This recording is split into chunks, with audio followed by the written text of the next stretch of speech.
Авиакомпания «Якутия» теперь будет летать в Сочи и Крым. Рейсы по направлениям Якутска-Симферополь и Якутска-Сочи начнут выполнять с 1 июня этого года.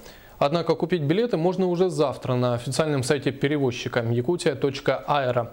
Как отметила генеральный директор авиакомпании Ольга Федорова, полеты будут производиться ежедневно. Эти и другие вопросы, касающиеся предстоящего летнего сезона, обсудили сегодня в Якутске представители авиаперевозчика с агентами по Дальнему Востоку.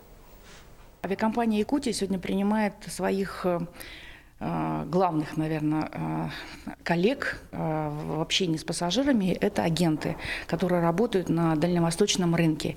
Для них мы сегодня открываем наше летнее расписание, рассказываем о том, каким образом, какие предложения сегодня формируются авиакомпанией «Якутия» в лето 2016 года. Хочу сказать, что, конечно, самое главное – это то, что мы точно так же, как раньше, предлагаем маршруты на юга